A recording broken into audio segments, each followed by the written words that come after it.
तो चलिए एक बहुत ही दिलचस्प सवाल को समझने की कोशिश करते हैं। ये एक ऐसी पहेली है जो सुनने में तो बड़ी सीधी सादी लगती है, लेकिन इसके पीछे का विज्ञान वो सच में कमाल का है।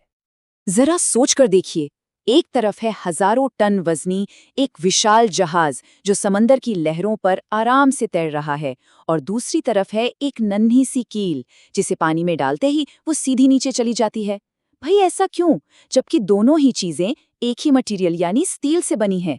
बस यही वो रहस्य है जिसे हम आज खोलने वाले हैं। तो इस गुत्थी को सुलझाने के लिए हमारा सबसे पहला कदम है एक बहुत ही बुनियादी लेकिन बहुत पावरफुल कॉन्सेप्ट को समझना, और वो है दबाव यानी कि प्रेशर। यही हमारा पहला सुराग है। देखिए, किसी भी फोर्स का असर सिर्फ इस बात पर डिपेंड नहीं करता कि वो कितना मजबूत है, बल्कि इस पर भी करता है कि वो कितनी जगह पर लग रहा है। मतलब जब हम अपने अंगूठे से लकड़ी को दबाते हैं तो हमारा लगाया हुआ बल एक बड़े एरिया पर फैल जाता है और उसका असर कम हो जाता है। लेकिन जब हम उतना ही बल एक पिन की नुकीली नोक पर लगाते हैं तो सारा का सारा फोर्स एक बहुत छोटे से पॉइंट पर कॉन्सेंट्रेट हो जाता है और दबाव इतना बढ़ जाता है कि पिन लकड़ी के अंदर चली जाती है। यही सेम चीज हमें इस ईंट के एग्जाम्पल में भी दिखती है। अब देखिए, ईंट का वजन तो दोनों ही केसेस में बराबर है, मतलब जमीन पर लगने वाला फोर्स तो सेम है, लेकिन जब ईंट लेटी हुई है तो उसका वजन एक बड़े एरिया पर बट जाता है, जिससे दबाव कम पड़ता है। और जैसे ही हम उसी ईंट को खड़ा कर देते हैं तो सारा वजन एक छोटे से एरिया पर आ जाता है और जमीन पर दबाव अचानक से बढ़ जाता है। तो विज्ञान में हम दबाव को इसी तरह से देखते हैं। ये है फोर्स पर यूनिट एरिया, मतलब एक फिक्स्ड एरिया पर कितना फोर्स लग रहा है। इसका फॉर्मूला भी बड़ा सिंपल है, प्रेशर बराबर है फोर्स डिवाइडेड बाय एरिया। सीधी सी बात है, एरिया जितना छोटा होगा सेम फोर्स के लिए प्रेशर उतना ही ज्यादा होगा। और ये प्रिंसिपल सिर्फ किताबों की बात नहीं है, ये हमारी एवरीडे लाइफ में हर जगह है। स्कूल बैग के पट्टे चौड़े क्यों होते हैं? ताकि बैग का वजन ज्यादा जगह पर फैले और कंधों पर दबाव कम हो। एक तेज चाकू का किनारा इतना पतला होता है कि जरा सा बल लगाने पर भी सब्जियों पर जबरदस्त दबाव पड़ता है और वो कट जाती हैं। और ट्रैक्टर के चौड़े चौड़े टायर क्या करते हैं? वो उसके भारी वजन को बड़े एरिया में फैला देते हैं ताकि वो खेत की नरम मिट्टी में धंसे नहीं। ठीक है, तो प्रेशर का फंडा तो अब हमें समझ आ गया। अब चलिए अपनी जासूसी को ठोस चीजों से आगे बढ़ाकर तरल पदार्थों यानी लिक्विड्स और गैसेस तक ले जाते हैं, क्योंकि हाँ, तरल पदार्थ भी दबाव डाल सकते हैं और यहीं से हमारी कहानी और भी ज्यादा मजेदार होने वाली है। कभी इस बात पे गौर किया है कि स्विमिंग पूल में कोई दोस्त कितना हल्का लगता है, या नदी में पड़ा हुआ पत्थर जब तक पानी के अंदर होता है उसे उठाना आसान लगता है और जैसे ही हवा में आता है वो भारी हो जाता है? ऐसा क्यों होता है? यही है हमारे रहस्य का अगला सुराग। इसकी वजह है एक छिपा हुआ बल, एक अदृश्य शक्ति जो पानी नीचे से ऊपर की तरफ लगाता है। जब भी कोई चीज पानी या किसी भी तरल में डाली जाती है तो वो तरल उस चीज पर ऊपर की ओर एक धक्का लगाता है, और विज्ञान की भाषा में इसी ऊपर की ओर लगने वाले फोर्स को हम कहते हैं उत्प्लावन बल या बॉयंट फोर्स। पर सवाल ये है कि उत्प्लावन बल आखिर आता कहाँ से है? याद है हमने दबाव के बारे में क्या सीखा था? पानी में भी यही होता है। आप जितना गहरा जाएंगे पानी का दबाव उतना ही बढ़ता जाएगा। तो जब कोई चीज़ पानी में डूबी होती है तो उसके नीचे वाले हिस्से पर ज्यादा गहराई की वजह से ऊपर की तरफ ज्यादा प्रेशर लगता है, और उसके ऊपर वाले हिस्से पर कम गहराई की वजह से नीचे की तरफ कम प्रेशर लगता है। दबाव का यही अंतर ऊपर की तरफ एक नेट फोर्स पैदा करता है, और बस यही है हमारा उत्प्लावन बल। तो अब हम ये तो जान गए हैं कि ये उत्प्लावन बल होता है, लेकिन ये कितना मजबूत होता है? क्या इसे नापने का कोई तरीका है? इसका जवाब हमें एक बहुत बड़ी कामयाबी की तरफ ले जाता है, जो हमें महान वैज्ञानिक आर्किमिडीज के एक कमाल के विचार से मिली।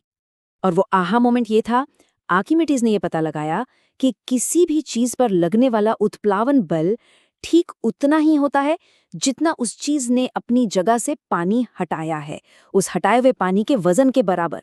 मतलब अगर कोई पत्थर पानी में जाकर 1 लीटर पानी को डिस्प्लेस करता है तो उस पत्थर पर ऊपर की तरफ ठीक 1 लीटर पानी के वजन के बराबर बॉयंट फोर्स लगेगा।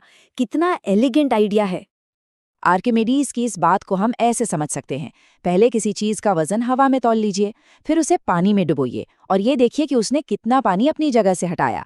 अब बस उस हटाए हुए पानी का वजन कर लीजिए। ये वजन बिल्कुल उतना ही होगा जितना उस चीज पर ऊपर की तरफ उत्प्लावन बल लग रहा है। बिल्कुल सटीक। तो हमने दबाव को समझ लिया, उत्प्लावन बल को भी जान लिया, पर एक सवाल अभी भी है कि आखिर कौन सी चीज तैरेगी और कौन सी डूबेगी? इसका फैसला कैसे होता है? इसके लिए हमें इस पहेली के आखिरी और सबसे जरूरी सुराग की जरूरत है। और वो आखिरी सुराग है घनत्व, यानी डेंसिटी। आसान भाषा में कहें तो घनत्व ये बताता है कि कोई चीज अपने साइज के हिसाब से कितनी भारी या हल्की है, मतलब कितनी पैक्ड है। इसका फॉर्मूला है डेंसिटी बराबर है मास डिवाइडेड बाय वॉल्यूम। तो अब आता है असली फैसला। तैरने और डूबने का सारा खेल असल में घनत्व का मुकाबला है। नियम बहुत सीधा है। अगर किसी चीज की डेंसिटी उस तरल की डेंसिटी से कम है तो वो तैरेगी, अगर डेंसिटी ज्यादा है तो वो डूब जाएगी, और अगर डेंसिटी बराबर है तो वो तरल में पूरी डूबी हुई तैरेगी, न ऊपर न नीचे। और ये तो हम अपनी रोज की जिंदगी में देखते ही हैं।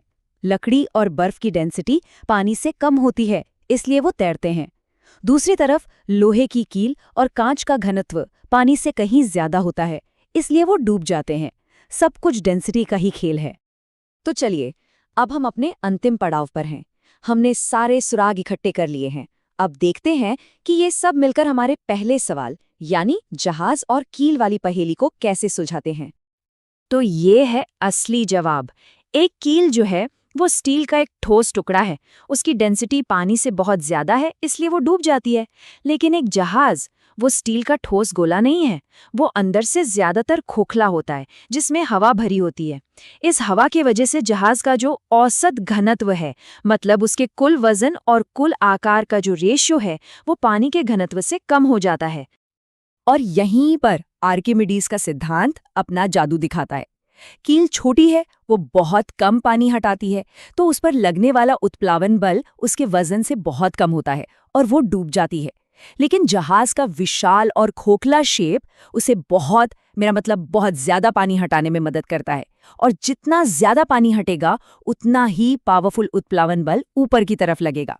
ये बल इतना मजबूत होता है कि वो जहाज के लाखों टन के वजन को भी संभाल लेता है और जहाज शान से तैरता है।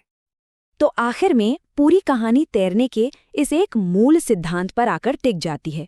कोई भी चीज तब तैरेगी जब वो अपने वजन के बराबर वजन का तरल अपनी जगह से हटा सके।